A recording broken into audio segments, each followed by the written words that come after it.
Screw 616. Fuck Earth Prime. This season, we're going multiversal. Super Nerdland brings you graded point 5.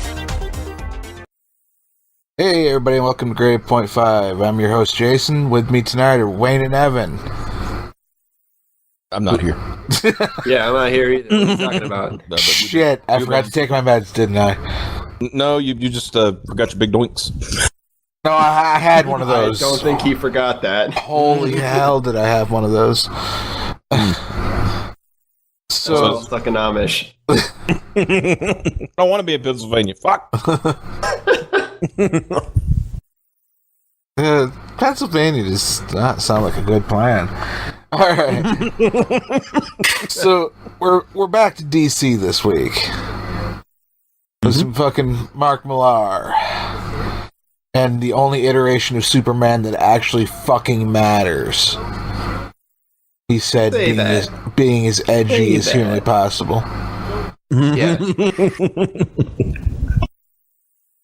Thanks for clarifying that was the purpose of that statement. I really needed that, because I was about to argue with you about Superman runs that didn't suck for about 5 minutes there. Well,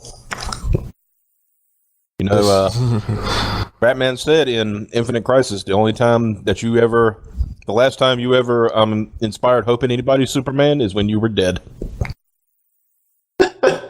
Just saying.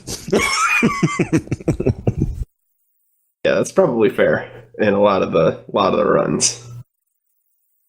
Jason, what are we talking about today? Superman Red Sun. Commie Superman, dude. So you're saying he should have been fired out of a cannon immediately? Well, I mean, it wouldn't matter. He'd get right back up. Well, yeah, you bury him miles underground. Depends on the cannon. Anyway, into the pit, as they say. So yeah, instead of landing in Smallville, like the pod is 12 hours later, 12 hours early, or whatever, and lands into Ukraine. Yeah, lands in a collective in the Ukraine. Mm-hmm. Superman gets raised under the Soviet Union, and he voluntarily goes to Moscow so he can help the motherland. Because he actually buys into being a commie. I mean, it's a great little twist on, what he's like in the U.S. The only reason he goes to the big city is because he wants to live the American dream, so to speak. The Russian dream just happens to be helping Big Brother advance his plans.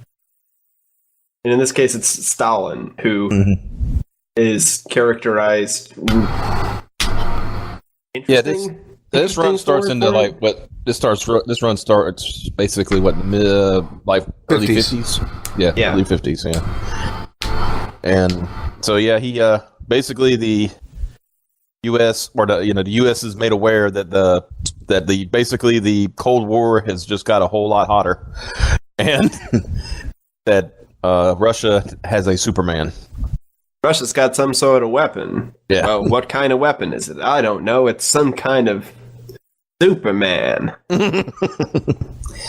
Some called a man, and he does super things, see? Yeah.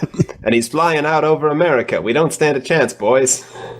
Let's figure out I think one thing Millar really killed in this is the panic that people would have over something like this. You've had people saying things like, I saw him in Hoboken, or places like random places where he probably never was at. I saw him in Nebraska.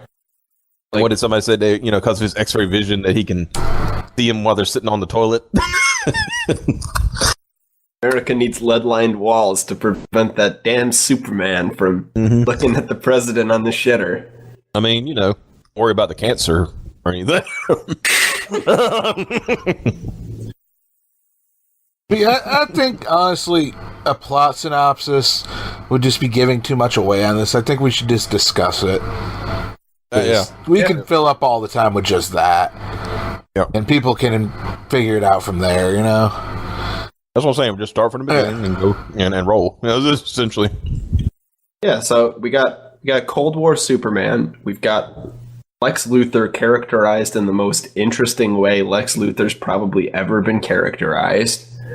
As a super genius playing chess 24 hours a day while reading, what's he reading? Like Machiavelli and shit like that? Yeah. He's trying to stimulate his brain. And obviously succeeding. Yeah. Less like business acumen, Lex Luthor, and more proper super scientist. But also had business acumen, Lex Luthor. You know, he's still. Oh yeah. No, he's a business acumen. Lex Luthor had a villain that he needed to beat. He turns into like Reed Richards meets fucking what's his name, Richie Rich. Like. It's essentially Lex Luthor became America's great hope. Wow. And basically started a superhuman arms race. Yeah, that's fair. I think it'd be unfair to call him like a proper hero. In that it would also be unfair. You notice I didn't say hero. I didn't say hero. I said America's last hope. Yeah, okay. Doesn't mean you're a good guy. That works. Yeah, he's not a good guy. He's not motivated. Maybe he's an anti-hero. He's not motivated by anything that motivates heroes. He's not selfless in any way. He is doing this to make the future Lex Luthor's future and not Superman's future. Yeah. But what's funny, I love the recurring theme of, for the most part, Lex Luthor winds up creating the Superman Rogues Gallery. Like, clones Bizarro off of Superman. Then, like, you see a bunch of background characters that it's like, oh, like Parasite and shit. And it's like, Lex Luthor created all these guys. Yep. Even like I know this is like later on in the story, but you see I guess he had created Doomsday too. Yep. Yeah, all in hopes of stopping this Russian superhero who even saves Americans. Yep. I mean, he saved the world quite a few times. I mean, he's still doing Superman things. Just happens to be from the Soviet Union. Right. I mean, at one point, like he actually, he saves Metropolis from Lex Luthor. From Lex Luthor, because Lex Luthor's like, "Hey, I want to crash a satellite. Let's test this motherfucker out." Yeah. But we find out that was all part of the plan, essentially. Because he had a feeling he would know how he wasn't a feeling, but he just knew how he would react. He would be a hero. Like, the only villain that Luthor didn't create was Brainiac. Yeah. Yeah. Yep. And Lex Luthor doesn't know how to shrink a city. Or expand it. Clearly, that's actually one of the coolest plot points in the story for me.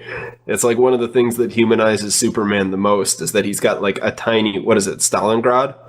He's got like Stalingrad in a jar in his room, and he's got to defend it from bugs and shit like that. Yeah.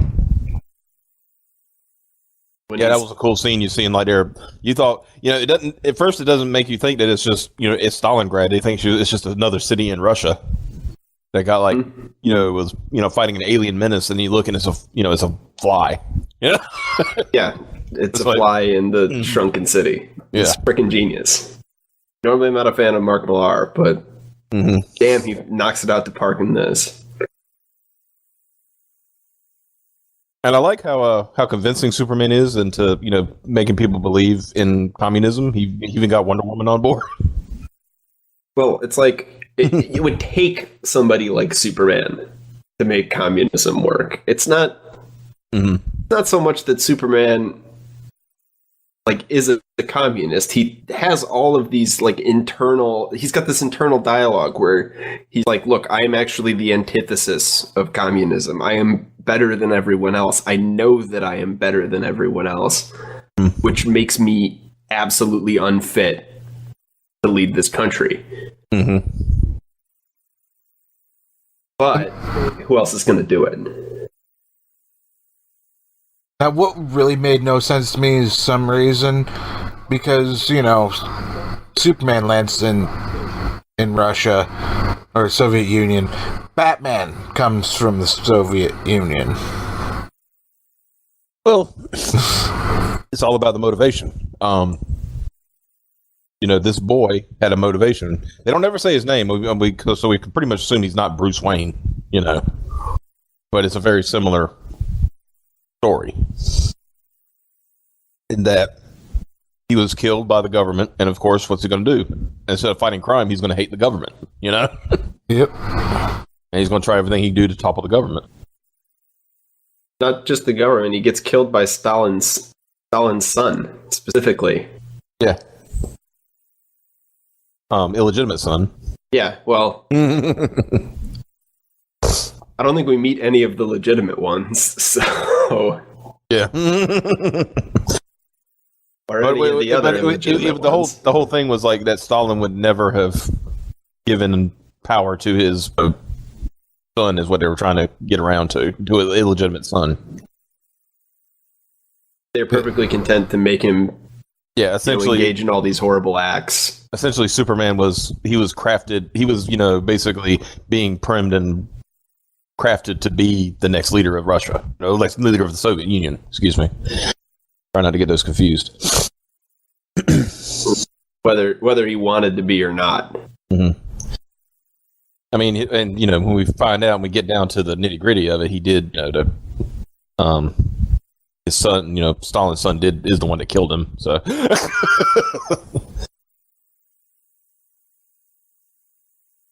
Now, conversely to how weird I thought Batman was, I loved what they did with Green Lantern. Yeah, that was cool. Yeah, that was really cool. That was the Roswell crash, Abin Sur. Mm-hmm. And then what he was, Hal Jordan was a POW. Yep. In one of the skirmishes during the Cold War. Yeah, fought in Malaysia or whatever. Yeah. And he essentially, while he was in captivity, he imagined himself imprisoning and killing the people who imprisoned him. Building the death camp brick by brick. He was building the death camp brick by brick. Like he said, if it took a day to put the foundation down, he thought about it for a day of actually going through the steps of putting a foundation down. It was like they were just showing the meticulousness of Hal's mind at that point. Yeah, and how much. Okay, the word that you always hear with the Green Lantern is willpower. Yeah. Yeah, and you got the will to survive in a POW death camp for 10 years. Mm-hmm. And then in addition to the will to survive, you're constructing a memory palace in your own mind. Mm-hmm. But it's not about memories, it's about destroying your foes. That's such a great great characterization of a character. Of just a Green Lantern in general. It wouldn't even have to be Hal. Yeah. And it would still be great. Yeah. Because it was different. A little more spiteful than most Green Lanterns. In the best way possible. Mm-hmm. And then we, of course, going through, like you were talking about, the Bizarro that, Luthor made and stuff like that. And when Bizarro and Superman finally had their confrontation, and Superman basically whooped him because he was an imperfect clone, of course. You find out he's never that sharp either. Yeah, but then you find out, Lex doesn't even care about all that because Bizarro and the nuke. Yeah, Lex doesn't even care about that because you find out later on that Bizarro had beaten him at chess. Yeah, that's why he sends him to go fight Superman in the first place. Yep. Your training's over because you beat me at chess. Mm-hmm. And that was from an imperfect clone. Yeah, the imperfect clone beat the guy who plays 1,000 games of chess a day. Mm-hmm. The U.S. government's paying dudes, presumably, to play Lex Luthor, paying 14 dudes to play Lex Luthor in chess and get zapped when they fucking lose. But the fact, I know what I can see where he was coming from. If I lost to the imperfect clone, then how can I beat, the actual Superman, And that's when it became personal. Mm-hmm. It was no longer about, just defeating Superman for, for God and country. It was about, no, I'm going to defeat Superman. Well, that's what, like, okay, a good Lex Luthor, that's what it's always about. It's never it's always about purely advancing Lex's goals. Mm-hmm. And it's always aligned. Usually he's like too cold. Yeah. But this Lex Luthor is like flaming hot. He's like, even when he's cold, it's embers. You like feel that hate for Superman. Yeah. So what other classic characters do we have? We got Batman, we got the Green Lantern. Jimmy Olsen as a CIA agent. Yep, CIA agent. Because apparently without Superman, Jimmy went to intelligence. As opposed to politics or whatever the hell else they have Jimmy go into. He eventually went into politics too, so. Oh yeah, shit, that's right. He became Lex's vice president. Yep. But that's getting a little ahead of ourselves. Yeah, that's a good twist. Yeah. Forgot about that. Well, we're really out of order at this point anyway. Just jumping all over the fucking place. We're basically kind of talking about the moments we like. Yeah. I think I like when he decided to become, the leader of Soviet Motherland. Union. Yeah, the Motherland. And then he started being more active in the world, and more countries were joining the Soviet, joining the Eastern Bloc, because it was safer to do that than to join join NATO. Well, what's good? What happens if you join NATO? Like, Superman's not going to pull you out of a car crash if you're in NATO. Yeah, well, I mean, he will, but he won't He might not prioritize you as high. Yeah, if there's another car crash happening, you're number 2 on the list. Yep. And of course, that's when we find out, that Stalingrad had been shrunken. We haven't even mentioned. We got Stalingrad shrunken, and we got him pulling Brainiac's head out of the Brainiac ashes. Ship. Yeah, the Brainiac ship, and then he ends up reprogramming Brainiac to basically be a slave. Yeah, yeah, and or so he thinks. Yeah. Now this one I thought was like this line right here after Superman busted into Luthor's LexCorp building, and got them all hot and bothered. About because he had Stalingrad and all that stuff, and he takes it away, and he's basically teasing him at that point. But this little line afterwards, and of course, the whole time he's still playing chess with all these people, the same thing, and he he's like got a fucking chess game on his PC, and then this crushing. Just telling you how much he's ahead of the game. He's just like, contact the builders, standard repair. Oh, and tell Loomis and Schott I'm ready for the attack plan 307, Ms. Tessmacher. I feel like I'm on an intellectual roll today. And then he zaps a dude. Yeah, and then he checkmated somebody right there. And then when you finally get back to Russia, you find out what Superman's been doing there, and he's basically anybody whose descent is being reprogrammed. Yeah, I don't know how much of that is Superman. Yeah, I don't know how much of that's Superman and how much of that's. At one point, he tells Batman when he's coming. He said, "You're going back to be reprogrammed." So he's in. I mean, he's not. It's his idea. I mean, yeah, I guess that's fair. It's very much his idea. Basically, if you don't go along with the program, you're going to become a part of the program, whether you like it or not. And that's when we start seeing the totalitarianism of Superman. Yeah, and we see this in a couple of series, like the Injustice comics and the Injustice game series. We also see a totalitarian Superman. Yeah. And that for me makes his character so much better. Look, I'm going to be the good guy, and you're going to like it, or you're going to put up with it whether you like it or not. Yeah.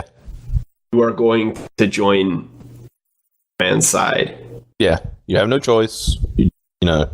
Either go along with it or you're going to go along with it. Yeah, we're going to strap a little triangle. We're going to strap a little Superman logo to the side of your head that makes you into a happy, well-adjusted citizen. Mm-hmm. Yeah, I mean, I love how that illustrates that communism doesn't work without some form of controlling the masses. Yeah. I think that was kind of what Millar. I mean, I like that Millar was very more nuanced about it than just hitting you over the head. Communism bad. He kind of showed you the logical conclusion. Well, Superman doesn't have to send you to a gulag to re-educate you. All Superman has to do is design a piece of technology that will fiddle around with your neurons a little bit. It's all right. All it's got to do is inhibit you from being being aggressive. It doesn't have to actually re-educate you. You can do it the easy way. And I love the fact that Superman's Fortress of Solitude moves to Siberia. Yeah, and it's called the Winter Palace. We're really striking a history here. Yeah, he's got a little dacha for himself. Mm-hmm. And he cares little about things like the dissidents and things like that at first, because he's more worried about the big picture. And, of course, it was all fine and dandy when you had I wouldn't even say a girlfriend, but a partner who basically was just as strong as you doing the same thing, In Wonder Woman, who we haven't even mentioned yet. Yeah. Well, I mentioned that he turned to communism, but yeah, I guess we've done that. We haven't really talked about. She shows up a little bit in the first book, where it's basically a setup. It's a date. Yeah, it's a date. Yeah, it's like it was a Hippolyta and Stalin basically set them up on a date. Yeah, it sets up the will they or won't they between Superman and Diana for the rest of the series here, which is kind of cool. I like the fact that Diana really wanted to, and Superman just doesn't have time. Was not interested. Yeah, he's total nonplussed about the whole situation. Well, when you know that you've probably got to fly to Indonesia to stop a car crash from occurring or stop a train from running over a woman tied up on the tracks, then you don't have time to hang out with your spouse when you're on call 24 hours a day. Yeah. Flying halfway across the world to do stupid shit. Hell, they say people stop wearing seatbelts and stuff like that. Yeah, just so they get a chance to get to see him. Yeah. Yeah, that's insane. I am no longer going to be safe because we have this godlike creature on Earth. Human nature, man. Darwinism is alive and well in the Soviet Union.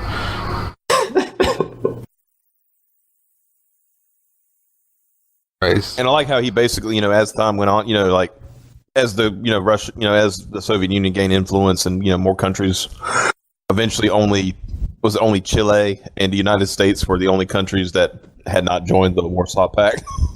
Yeah, there might be a third, but yeah, those are the two I remember. And then the United States was in upheaval. Basically, states were seceding, and half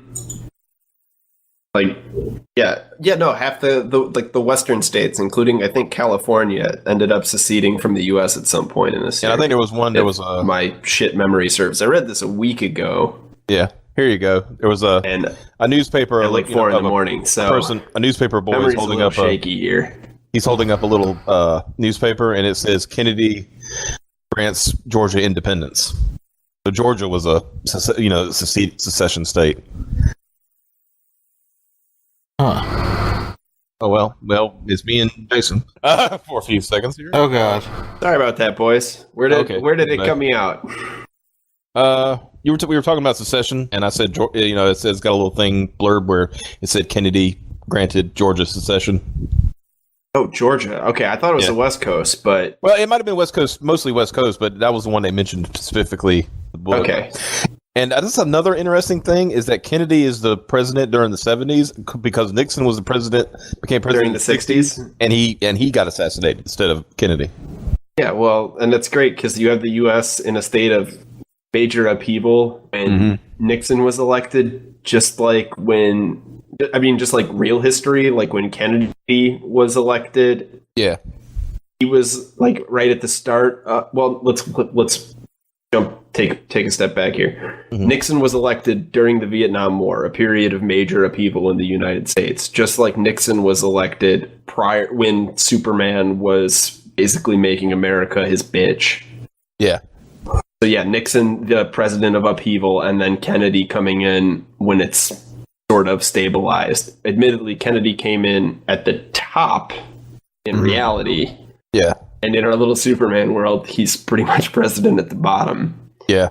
And not much he can do because he's allowing states to secede, because I guess at this point the government is so screwed that you just maybe the states are better off on their own, at that point.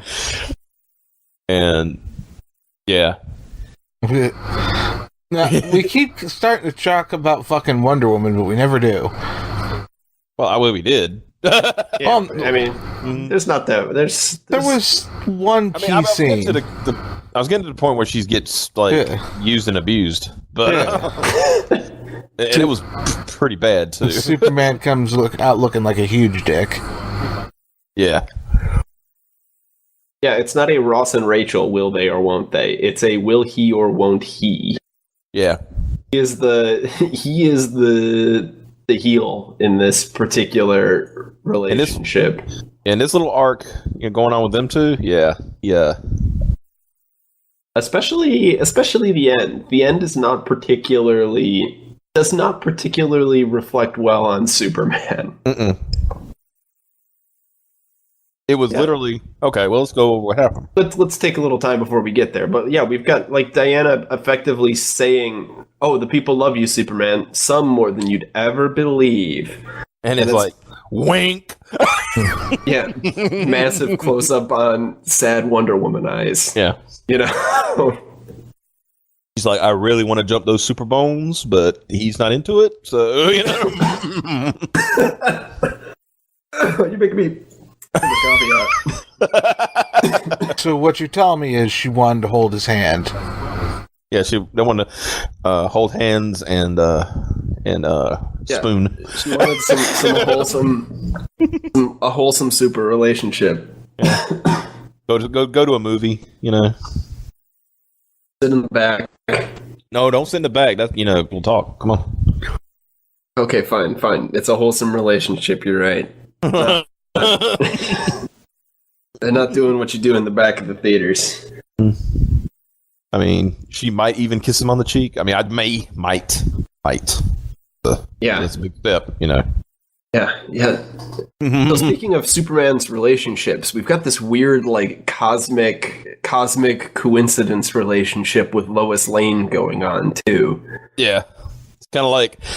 Lois is Lex's wife. Did we mention that? Lois and Lex are married. Lois, that was at the beginning of the story too. It wasn't like it happened later. That was there's no wedding. There's no development outside of negative development. Yeah, we just know. It's just said that she's called Lois Lane for the basically for her bylines, but she's really Lois Luthor. So yeah, and she's saved by Superman in this initial scene where Lex is like, hey guys, I'm going to launch a missile at the United States and Superman's going to save it. Just you guys watch this. He's a good guy, which is why I hate him.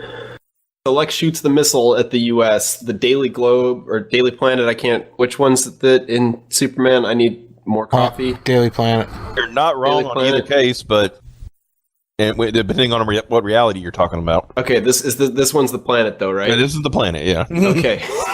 The globe is Earth too. Okay, that explains why these wires are all crossed then. Yeah. So we got, the planet from the Daily Planet is falling down. Like, oh my god, is it going to crash? What's it going to hit? Oh, it's about to hit Lois fucking Lane. And a child. And Superman swoops, whatever, who cares? Who cares about the child? And saves that. I mean, it would have been funny if, Superman swooped in, grabbed Lois, and just left the baby.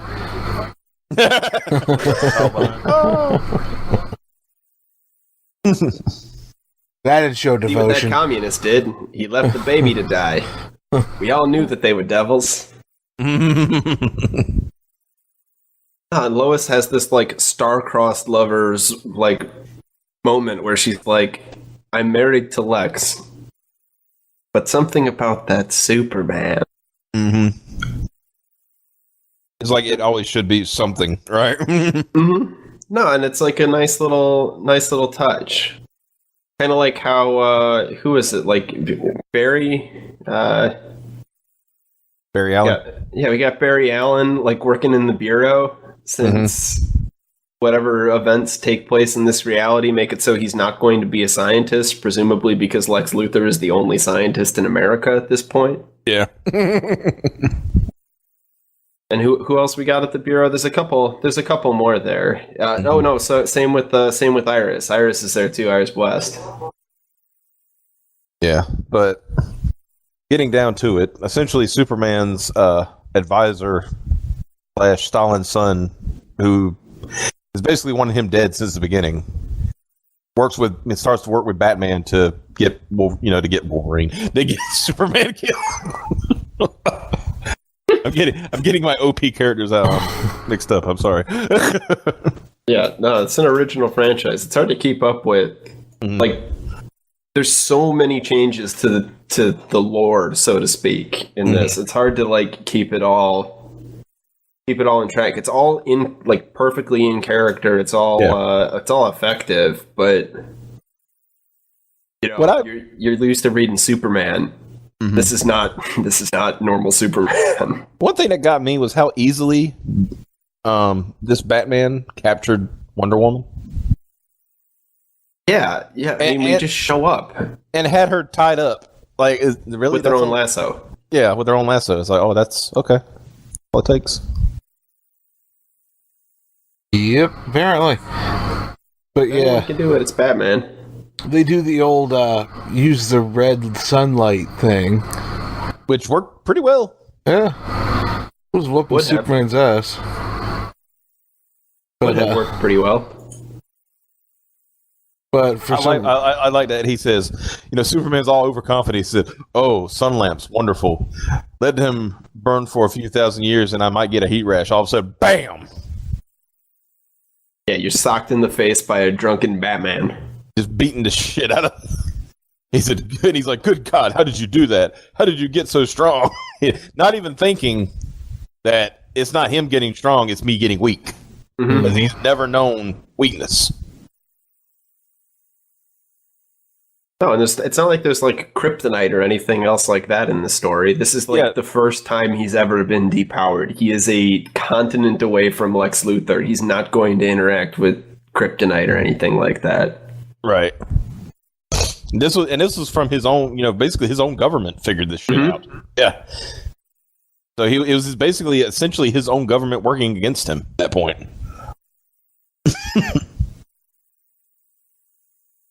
Yeah, the only thing that saves him is Wonder Woman snapping her own lasso of truth, wrecking the lamps, and essentially like losing most of her power. Yeah, it makes her basically invalid. She's in bed for the rest of the story, effectively. Yeah, until years later. But he's like all begging. He's begging her to do something. He does it. I mean, because she's in love with him, and he's the ultimate asshole in this fucking story. And Batman's trying to tell her, you don't know what you're doing. Don't save him. A thing. There's there's no need to save this man. See, Batman's had it figured out before anybody else.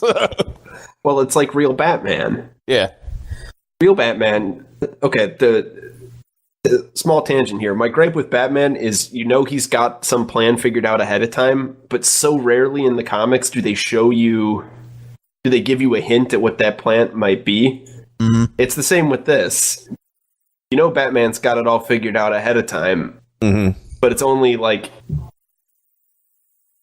afterwards when, you see bomb in his chest with Superman's X-ray vision that he really had it all figured out. Well, see, this is where I know where you said you kind of figure everything was the like mind altering stuff was Superman's idea, because he said no more tricks, Batman, no more solar lamps or magic lassos, just a few hours of brain surgery and you will have a job in the Moscow bank for you. Yeah.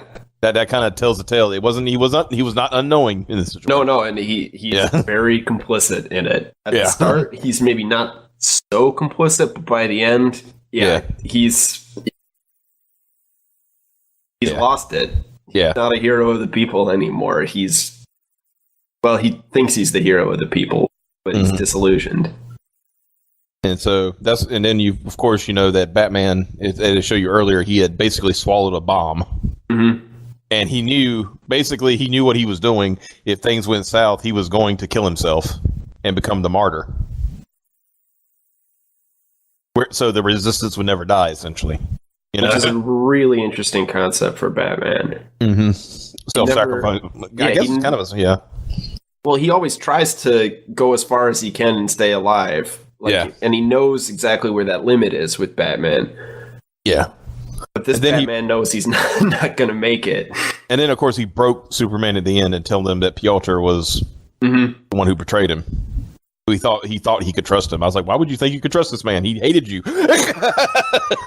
Well, Superman keeps doing that in this damn story. Superman, I mean, he's always been, like, you never, telling he's pretty naive, but this is even naive even for him, like...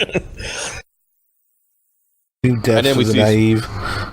And then we see Wonder Woman after the fact, and she's gotten, like, her hair has turned gray. She looks like zombie Wonder Woman. Yeah. Without any of the, perfect skin. But besides that, she looks like a witch, from a Russian folktale. Yeah, her bracelets are broken. Her hair looks like fucking natty dreads. Mm-hmm. It's not a good look. Mm-hmm. I mean, she's like fucking, you can tell at this point she's broken and he doesn't give a shit about her. Yeah. And by that time she'd stopped giving a shit about him because he didn't give a shit that she got hurt. Yeah. Because, you go a little bit later and she's laying up in bed and she's like, man, I made a horrible mistake believing in this person. Mistakes were made. And this is where, President Kennedy finally shows Lex, Area 51, and it essentially, talks about how bad things are. Yeah, we found a crashed Green Lantern. Okay, it's so bad, Lex, that we're going to the private sector to show you a crashed alien. We need you, this guy who's been fighting Superman for 40 years. Well, is it 40? No, it'd be 20 years at this point. You've been fighting Superman 20 years at this point, since you were 40. That's all we got. Exactly. Be a good time to comment on how awesome all like the Big Brother Superman art is. Yeah. In this comic, you've got the hammer and sickle inside of the Superman diamond that's on the chest. Mm-hmm. Got like a bunch of Superman propaganda throughout the whole comic. You've got Superman carving himself out of stone. Mm-hmm. At some point, pretty early in the comic. Yeah, just a lot of great references to existing Soviet art. Just with him instead of decadence of it. But with him instead of some prole. Which is, and again, Superman is totally not living out the ideals of what a communist leader should look like. He recognizes that. Mm-hmm. But he knows he doesn't have a choice. Yeah, I mean, like, after, we unveiled that, the United States basically had the Green Lantern power in their possession the entire time. And then we go back to Russia where, it says, time passed and my grip grew tighter. Barely a decision was made across the length and breadth of the Soviet Union without my permission in some form or another. So he basically became everything at that point.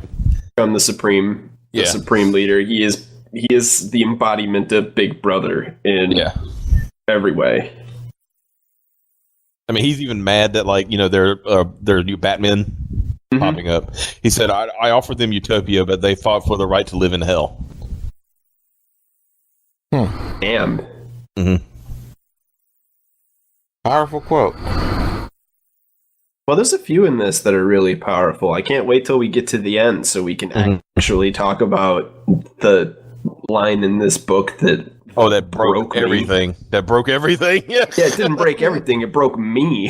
Yeah, I mean, it broke everything. Like, when you think about it, that was the floodgate. That was it. That was what needed to happen, But anyway, real quick, and they show Diana in a bedroom in the in Superman's palace.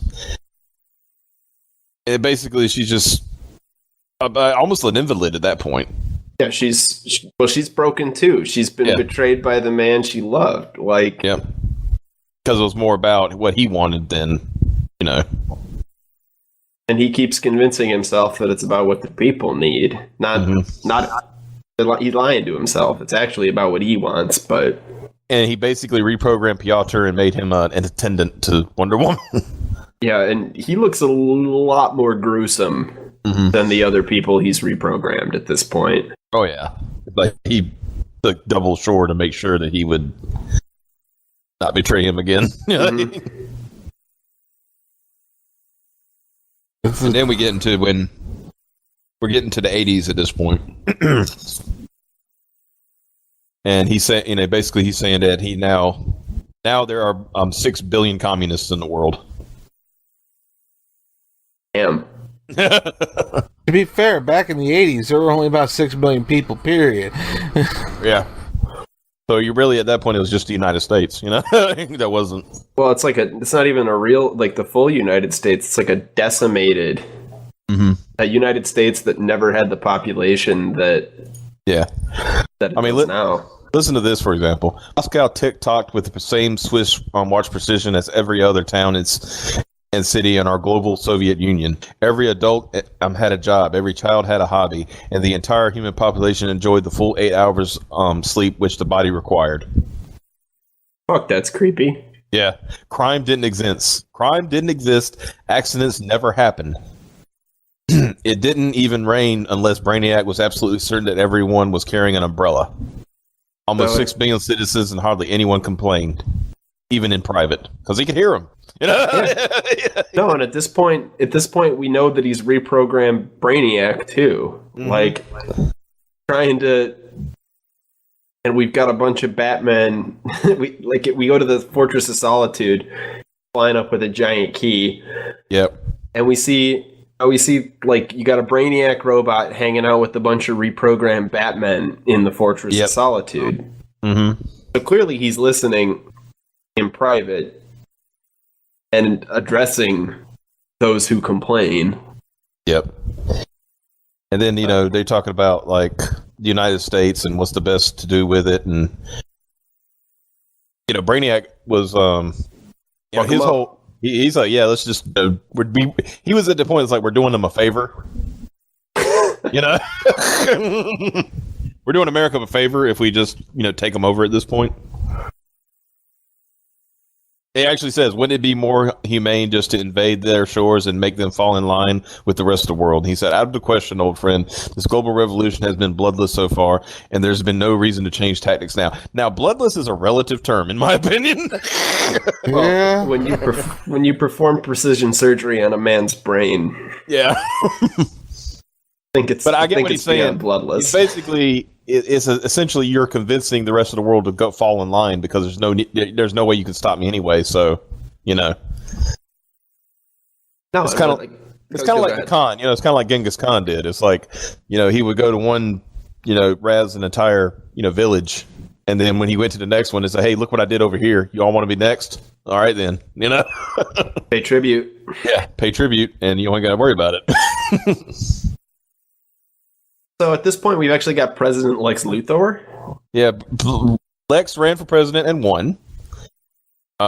He basically fixed America in less than a year. Yeah, by the end of Lex's first year in office in the 1980s, we've got... All right, let me read this. Go ahead. President Lex Luthor ceased trading with the rest of the world in January 2001. So the day he took office, he stopped trading with the world. And created a strict internal market where he had absolute control over every dollar bill. By February, he had doubled the standard of living for every citizen, and he doubled it again in March. So this is 2 months. Well, no, and what's great is this harkens back to a line in the first book where Lex Luthor just offhandedly hands Jimmy Olsen the formula to fix to balance the budget. Yeah, I didn't actually punch the numbers myself, but this should balance the U.S. budget. Like he said, hand it to your accountants and it should work out. Yeah, with an offhanded remark, he manages to fix that. Imagine what happens when he's actually got full control. Yeah, a little more here. April saw a swift return to full employment. Full employment. So everybody was working. Everybody who wanted to work worked. Yeah. By May, he had eradicated homelessness in the 34 states that were still under White House control after the Middle Civil War of 1986. June 1st marked the return of the 16 prodigal states. He was making America great again. Lex Luthor, the original MAGA. Yeah, and he didn't even have to grope any women.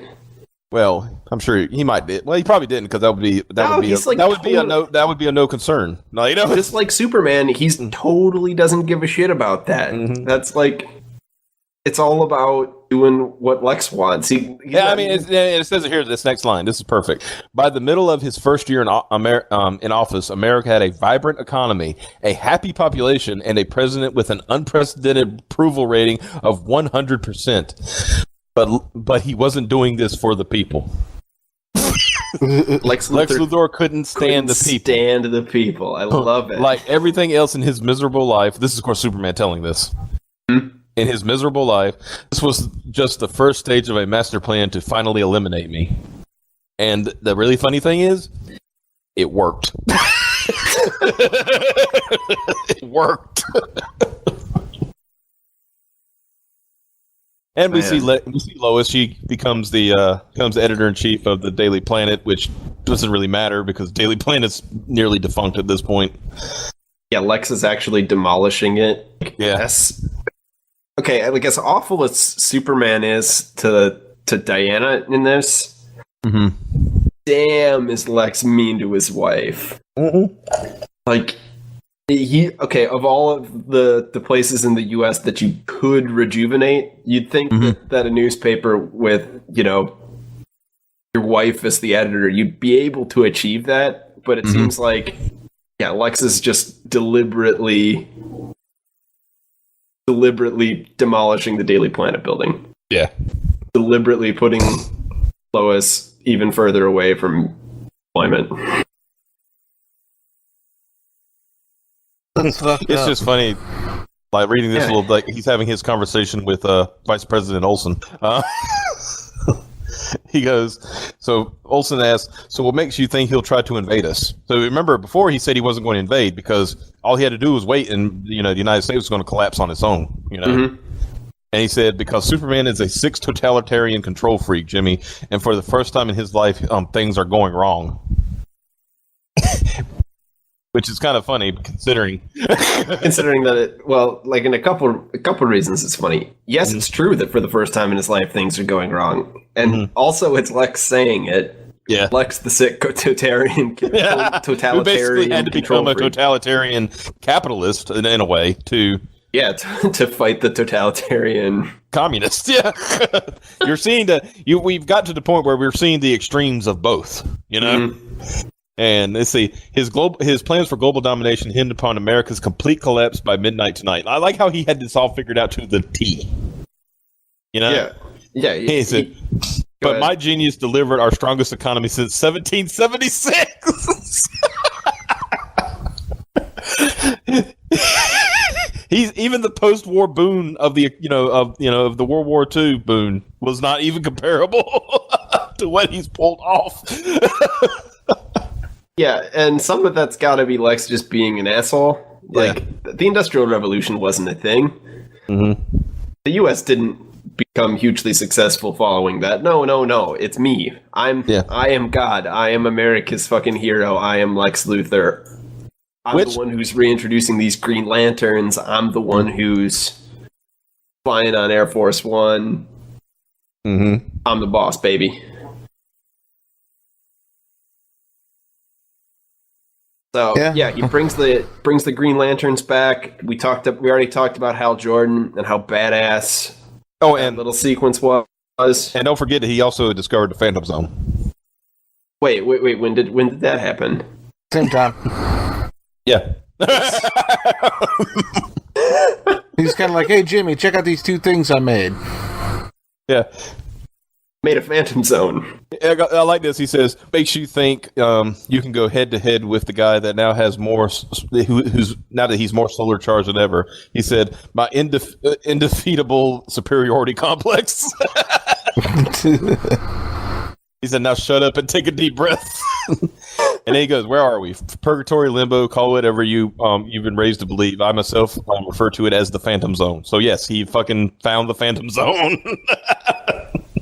That's where they were training Hal Jordan and the Green Lantern. Oh, right, dude. That's right. So if Luthor had been smart and explored it a little more, he could have had his own Kryptonian. Yeah. Zod should have been in there. Yeah. Oh, that would have been a nice little wrinkle. Fucking capitalist Zod. Oh my god, yes.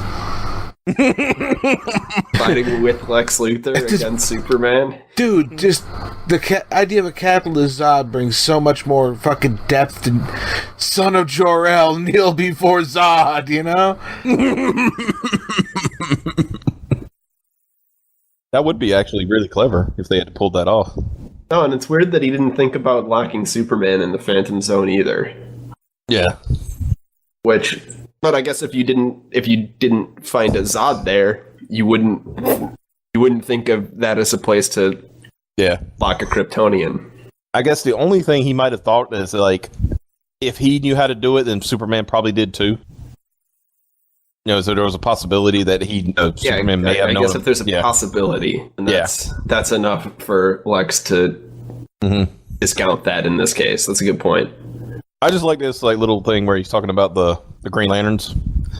And he said, it took 18 years to crack the 24-word combination, but it was worth every picosecond, Jimmy. Basically, the whole in Blackest Day and Brightest Night line, because they didn't have the Guardians to tell anybody anything. They had to figure it out on their own, you know? Damn. And then, of course, they go through the origin of Hal Jordan and how he got to where he was and how... And that was like the kind of like the little secret. They showed Hal Jordan, but he wasn't the only one. He figured out how to replicate the ring. So Lex Luthor's not genius enough to discover the Phantom Zone on his own. He's not genius enough to crack the fucking code for the ring on his own. Not smart enough to figure out that what you need to do is find somebody with crazy high willpower. Oh, no, he can duplicate it, too. I think Green Lantern HQ is probably flipping their shit, or would flip their shit if you had those Green Lanterns if you had them outside the Phantom Zone. Yeah. Got them all in the Phantom Zone. Like, Green Lanterns aren't going to see that shit from space. Yeah, could you imagine like Kilowog or like Sinestro even like coming across this? It's like, what the hell? All these unworthy fucks have these rings. What's the deal? Which is amazing to me because before they had said Phantom Zone, of course they found Abin Sur's body and put it in Area 51. I'm pretty sure. I mean, I don't know if it was established at that point, but Sinestro went looking for Abin Sur because that was his best friend. Yep. Of course, like I said, that's secondary stuff. I was like, but of course, we like to play what ifs in our what ifs, So, yeah. No, it'd be really fun if you had like a Green Lantern Corps show up on Earth at some point. Now, could you imagine like Sinestro as Green Lantern against this Superman? That would have been a fun twist. Yeah. The U.S. shows him the body. They explain that the crash was related to Superman in some way. Maybe we got like some little cutscene where we see Superman saving a satellite and accidentally taking down with the blast. Yeah, accidentally like killing Abin Sur. Yeah. Yeah, that'd be sweet. And then Sinestro goes and fights Superman. I mean, he probably wouldn't win. He probably wouldn't win because that wouldn't work for the story. But that would probably give him their first hint. It's like, oh, wait a minute, maybe he can be beaten. But then we get to Paradise Island where Diana's basically running things at this point in Paradise Island, and Lois is visiting as a head of state because at this, Paradise Island is considered part of the world. And essentially, Lois says that can they count on Wonder Woman and her Amazonians when it's time to fuck up Superman. Right. So eventually, basically saying we're going to take out Superman, and we're counting on you to help us. Oh, and then of course they show Stalingrad, where it got. Yeah, we talked about the flea attacking Stalingrad. The flea fucked up Stalingrad. We will rebuild. Mm-hmm. Yeah, and he talks about, and that's when you get some of say, he says like that was my greatest. This has been my my biggest failure, and I couldn't fix it. What kind of monster would trap an entire civilization inside a sample jar? And he's talking to Brainiac when this happens. Forgive me, Superman. I disagree with that assertion. I cared for these cultures, some great foreshadowing. Brainiac. I mean, and it's also Brainiac disagreeing with Superman. You see that Superman actually respects Brainiac, even if he doesn't respect Brainiac's opinion. And then, of course, allowed to disagree. And then, of course, they talk about attacking Earth, attacking the United States again. They might as well be Earth. They have to do it as quickly as possible because if the more they delay, the less chance they have of basically. Well, they would still win. It would just take longer to do it. Yeah, the World War II problem. Yeah, could beat Japan in a ground war. Mm-hmm. That's not gonna work. That's not as fast. And then Lex Luthor just walks into fucking the Winter Palace. Unless, of course, you surrender immediately and drop the estimated fatalities to an aging Kryptonian despot and his cringe robotic manslave. Yeah, and he's Lex Luthor in a spacesuit. Spacesuit, smoking a cigarette. Like, congratulations, Superman. You successfully identified one of the two most famous faces on terra firma. And then we got this big old then we start to see big old battle scenes. Yeah, getting prepped up. Yeah, because Hal is making getting the Green Lanterns to take their oaths and things like that, so they get powered up. Yep, and we get Lex dragged into the machine. His gambit appears to have failed. Mm-hmm. Brainiac is starting. I gotta say, this is one little funny moment. It's like, go ahead. Superman says, "How did you get past the palace's defenses?" And he said, "Defenses? Oh, I thought those were just decorations from some cheap Russian folk festival." God and damn! Superman's Fortress of Solitude looks really cool. He had dug up that. He had basically put the Titanic. There's Darkseid. Holy shit! I just realized that. Yeah, you got Darkseid. You got a Super Dog off on the right. Crypto. Yeah. Yeah. And what looks like a devil dinosaur, maybe? Mm-hmm. No, that's Marvel shit. We got a big old T-Rex, though, in the foreground. I love that. And then, of course, they were talking, and then, like you said, Brainiac attacks Luthor. Mm-hmm. And I thought this was, like, the absolute best conversation. Couldn't allow you Brainiac, what the hell are you doing? He said, something we should have done many years ago, Superman. Luthor simply must be turned into a Superman robot like we did with all the other troublemakers over the years. I couldn't allow him to debate with him. I couldn't allow him to debate with you, Superman. Entering a conversation with a level 9 intelligence is more dangerous than any death trap. My calculations were that he have talked you into suicide within 14 minutes. I love this Brainiac. Yeah. And then we move on to the battle. They think they've got Luthor, they're under hoof, and it's time to go conquer America, right? They're fighting he's fighting the Green Lantern Corps, and they start off doing pretty good until, their willpower kind of gave out. Yeah, Hal's the only one who manages to keep it going the whole way. Yeah, whole way through. Everybody else. Mm-hmm.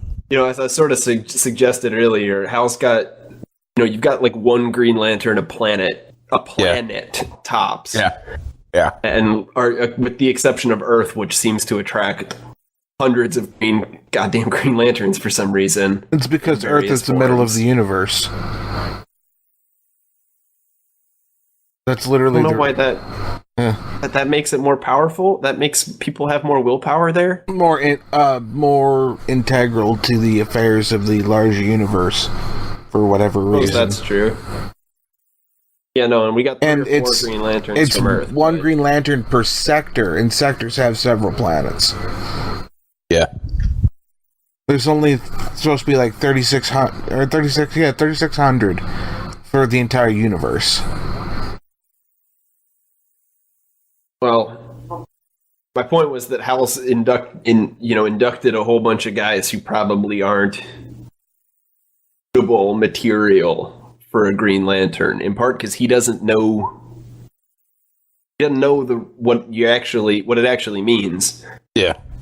Just got a bunch of rings that Lex Luthor produced and an oath.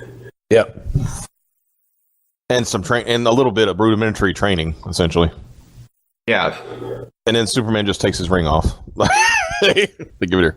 Yeah, once he knows that it's... Mm-hmm. That's what's powering it. Yeah. That's what's powering it, yeah. He picks it up and snaps it in his maw. Now this line, if I have lines that I have trouble with, he says, "A thought-based weapon against someone who can move 10 times the speed of thought." Like, oh.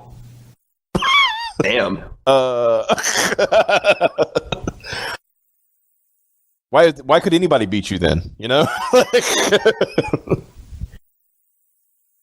And once again, we see that he. Okay, if I'm looking at this correctly, if I'm looking at this panel, he's eating the power ring. Yeah, he snaps it in his maw. There, he just because it makes that little star thing like it's been crushed. You know. Yeah, he fucking eats a power ring. Yeah, and now stay here and make yourselves comfortable, comrades. I'll be back in an hour to reprogram everyone. Like, he still don't want to kill anybody. You know, he still doesn't want anybody to die. He just wants them to be, willing servants. Yeah, presumably we've got some new staff for the Fortress of Solitude right here. Yeah. Then you got, like, the Amazonians going to fight him. Yeah, and she basically her Diana job is, too. Yeah, her job is just to delay him long enough. Mm-hmm. You know. Delaying him long enough for what? What are we delaying him for, Wayne? Yeah, why could be? I mean, it's like, why does it look like we're just trying to delay him instead of stopping him? You know. And then, of course, they let out all the bad guys. That's where you see Doomsday and Atomic Skull and all those guys that Luthor had created years ago. Yeah, you see them all just get fucking crushed in literally one panel. Got a great little conversation with Lois Lane and her sister. Yeah, and tells us, like, we're going to do what Lex said and all that stuff. And then he shows up. Well, I'm just gonna got to read this little thing because it's so good.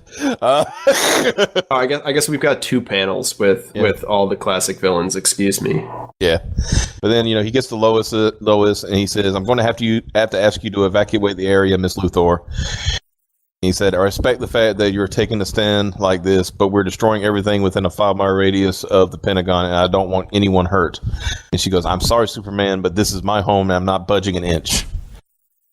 And he says, "I don't think you understand, ma'am. Your Air Force has been neutralized, and your super people have been scattered to the winds. America is finished. I'm afraid you don't have anything left to hit me with."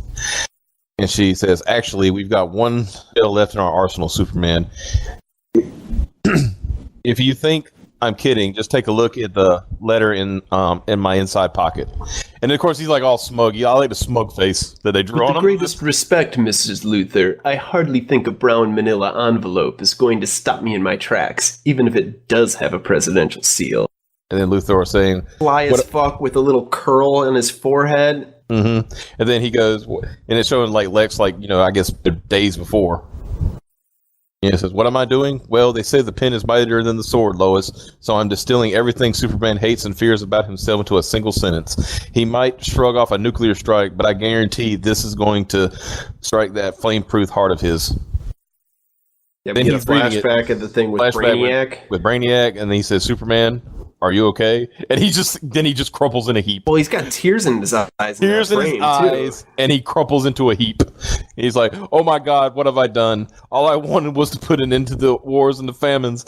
All I wanted was the best for everyone. You've got to believe me." And then Lois is like, "What the hell?"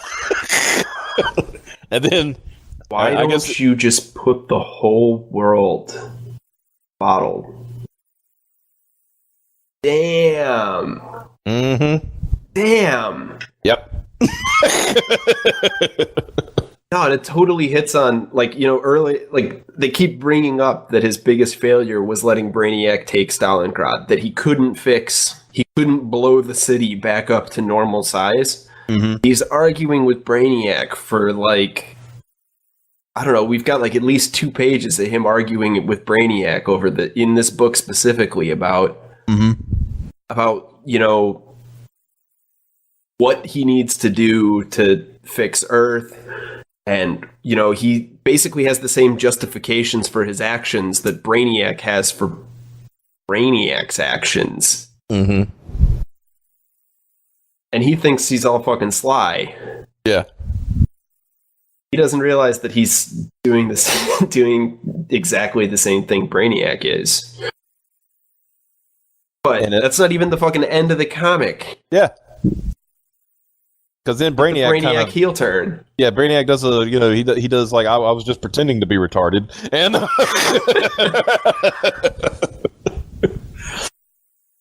he just said, you know, because he was basically saying I was just as bad as you were. I thought I was morally justified, kind of thing. And you know, he said, you know, but it wasn't right. We shouldn't have interfered. I'm just an alien bullying, you know, a lesser developed species.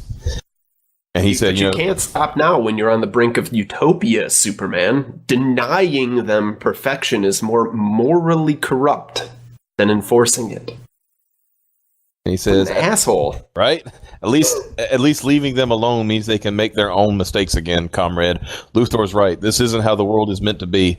We weren't born here, and we have no right to interfere. Is that your final decision? Is there nothing I can say which might change your mind on this matter? Nothing. Brainiac. Absolutely nothing. He says, well, I'm afraid that's just unacceptable, Man of Steel. And he fucking blasts Superman. Yeah, then he gives you did you really think that you could best me, Superman? I am the greatest. I'm a level 12 intellect. You can't stop me. I'm too smart. You're under my command. Ha ha. You ran an entire world to my ideals. Mm-hmm. You know, this asshole doing all this. And then it's like, then he just shuts down. And, yeah. And who was it? Of course! Yeah, Lex Luthor with the fucking Luger pistol. Yeah, he just... Letting me into the heart of this thing was his first mistake, darling. The big one was underestimating the resourcefulness of the human mind. Your move, Superman. And the one thing Lex did not count for was that Brainiac had a self-destruct. Mm-hmm. That was the one thing he didn't account for. Yeah, he thought Brainiac would be more interested in preserving himself than preserving his ship. Yeah. There are 6 mini black holes powering the engines, by the way. That would be bad if they breached. Maybe. Superman flies away. Yeah. Drags it away. Selfless, well, sort of selfless and sort of self-sacrificing. He's realized, you know, what he's done wrong. And we see him flying past Jupiter. Yep. And he says, telling Lex, I don't know if he can hear him or not, he says, I know you're not going to hear this message for a while or even see the explosion until the light reaches you, but there's one thing I have to say before I go. Well played, old friend. It was just a game to him the whole time. to both of them, you know? Yeah, I mean, they're both playing chess the whole damn fucking... Yeah. But then the thing with Luthor really blows your mind when it's this. He said, Superman gone, Brainiac gone, the world ready to embrace Luthorism. even more readily than ever before. One could almost be forgiven for thinking that this had all been worked out to the 10th decimal point 40 years ago. What Damn. a cunt. What a cunt. Yeah, he fucking 40 years ago, he had it all figured out. What? The U.S. had to fall. No, guys, it had to fall. Like, you guys don't get it. It has to fall. No, this Brainiac thing, I figured it out. He was going to appear, and then Superman was going to do this shit, and then I was going to destroy it, and everyone was going to love me. Mm-hmm. And that was all because, like, the clone beat him in chess. That was it. This was all. That was all. It was all because of that. Because the clone beat him in chess. Now, can we tie it down with the really big swerve? Yeah, the swerve at the end, which is great. Basically, the United States, it becomes the supreme, whatever of the world. Of course, the Soviet Union just falls. It's over. Yeah, we've got one world government with a bunch of artists and philosophers running it. Yeah. Oh, and Lex Luthor won in his follow-up election, won in a landslide, and got 101% of the vote. Yeah. Well, they keep talking about those illegals voting, right? Yeah. Well, yeah. Yeah, so let's talk about that. Let's talk about that hairpin turn at the end of this fucking book right here. Yeah, where Lex, basically he's responsible for all kinds of stuff they go through. What did they say? The life expectancy went up to 800 years. Yep. Mm-hmm. At one point, yeah. Yeah. Cured all known disease until the sun turns red. Yeah. Yeah, literally, they keep going. Sun? They colonize the entire solar system and live free of disease with an 800-year lifespan. That's some Robert Heinlein shit. Civilization. That sounds like another civilization I've heard of, Jason. Mm-hmm. Yeah. Oh, and by the way, this whole time, Fran wasn't dead. Nope. He lived through the whole thing, but he decided to become just a bit player. He was just a man named Clark Kent, hanging out in the background. Yeah, because he never took on the identity before he became Clark Kent. And this is where, like I said, you talk about the swerve. You talk about his, Lex Luthor's lineage. Lena Luthor, the artist. Lombard Luthor, the Imagineer. Lori Luth 145. Mathematician. This is getting weird, right? Jordan Luth, 1938. Pioneer necronaut for the first man to set foot in the afterlife. Alex L. Jordan L. Lana L. And, of course, Lex Luthor's great-grandson to the power of 50, a young man called Jor-El, whose IQ exceeded that of even his beloved ancestor. But he's been acting strange lately. I like the whole fact that Superman lived this entire time, right? And basically got to see his birth and his departure from Krypton all over again.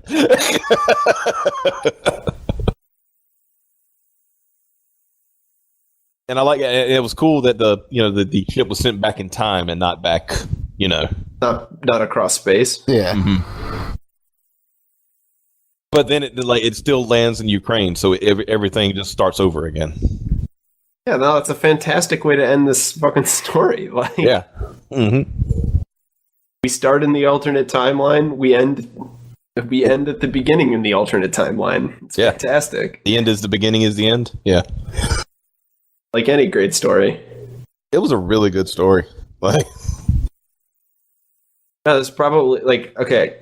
Unlike Jason, I'm not a Superman hardliner here, where I think it's all shit or all not great. It's all shit. But this is my favorite fucking Superman story now. It is mine too, legitimately. Next week should be interesting. It's another Superman. Oh, really? Superman True Brit. Guess where he winds up there? In Britain? Yeah. Say Superman True Grit or True Brit? True Brit. Okay, I was going to say Superman True Grit would take place in the American West. But that would be a very interesting story on its own, but it hasn't been written. But it's not this one, no. Yeah. Well, I'm looking forward to that then. Yeah. Yeah, this episode actually ran a bit long. Well, there was a lot to talk about. Yeah. Yeah. But yeah, chill out to Chapo Trap House. Not really. Definitely chill out to... you got the Patreon done yet?